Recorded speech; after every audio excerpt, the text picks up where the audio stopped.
I finally decided to switch gears today, and instead of keeping two different starters, Avi and Breadley Cooper, Avi is 50-50 split between regular all-purpose flour and whole wheat flour, and Breadley is just all-purpose flour. So I decided to switch gears and start keeping only one starter, and I will start keeping it in here, and hopefully everything will go according to plan, because I plan on keeping a very, very small amount of starter.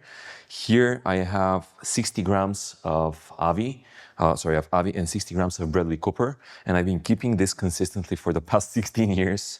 Now I plan on keeping one starter, about 20 to 22 grams, and start creating my own levain for each bread that I make. This I will bake today I will make into a bread actually during the class that I'm teaching. Right now, I will feed my starter before I use everything for the new bread, and I will do 2 grams of I will say Avi because Avi is more active.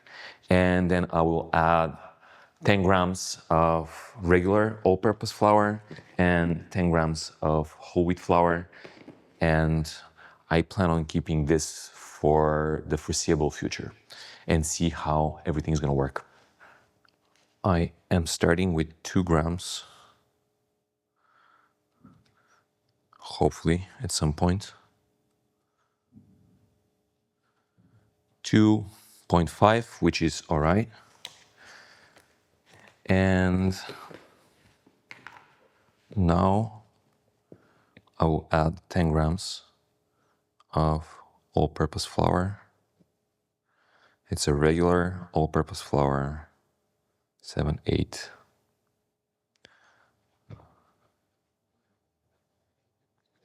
And 22. Now I will add another 10 grams of my whole wheat flour to a total of 20 grams of flour. And of course, you don't need to be as exact as I am. 20. And to that, I will add some water. This is regular tap water that I put in the squeezy bottle because it's easier for me to measure out, especially when I'm measuring small quantities. And I will add 20 grams of water. So now it's time to mix. I will remove everything from the scale and mix my new batch of starter. I try to mix everything as well as I can. I don't want any dry flour. Even if there is some dry flour, you shouldn't be too bothered. It's all right. I will lock the jar, just like this. I will leave my starter here at the fermentation station throughout the day, and I'll check in the afternoon and see if there is any change. I filmed the first part of this video a couple of days ago when I switched from my larger or bigger volume starters. I fed this a couple of times over the weekend since I started filming this on Saturday, and today is Monday. At home, I didn't have time to film, but I just wanted to give an update and show how this starter is looking.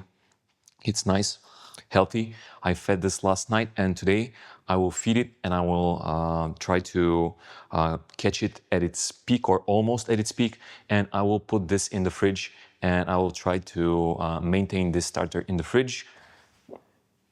And you already know that I don't like throwing away stuff, so I keep my discard in the fridge and I use it to make different recipes. And this is what is left in the jar.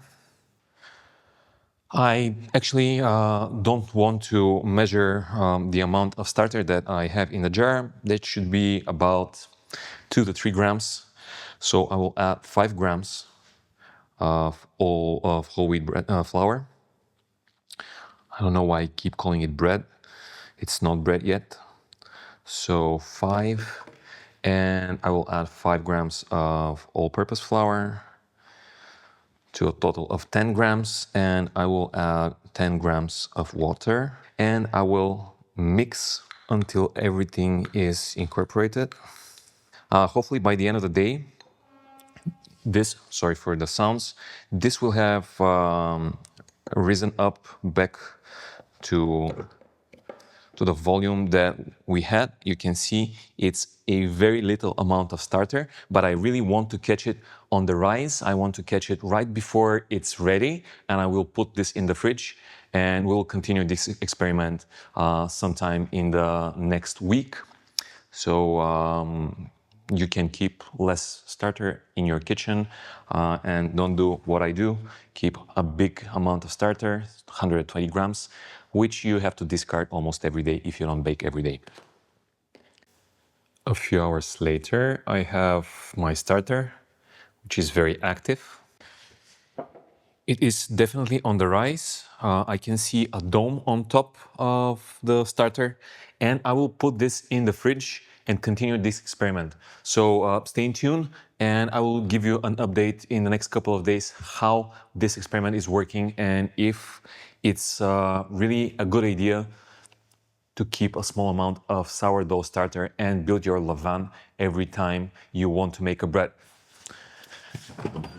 And of course, it goes next to my discard. Hopefully, everything will be fine. I'm crossing my fingers. See you next time.